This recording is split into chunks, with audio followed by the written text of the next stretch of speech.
are the other stakeholders?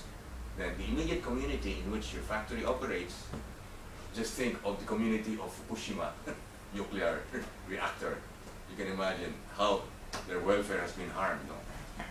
And you can think of many other situations. A mining company that locates in the boondocks and then starts mining and then harms the welfare of the indigenous natives or destroys the forests.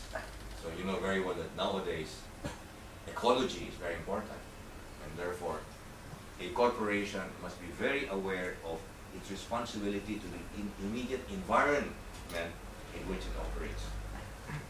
And finally, this is the biggest community, the public at large. A corporation must pay its taxes because it is a corporate citizen. And you know, one of the most unjust practices in many developing countries is tax evasion. And that's why I think it's very good that in many of these countries trying to reform their system going against corruption, the first way to send people to jail is to convict them of tax evasion.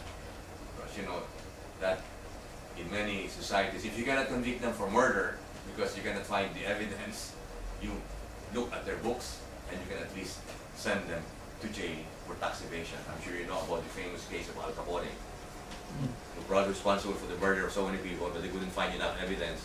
So they looked at the books and they were able to send that person to jail. So these are just backgrounds. So now, many corporations, after going through all of the stakeholders, then they come out with the most beautiful poetic statement.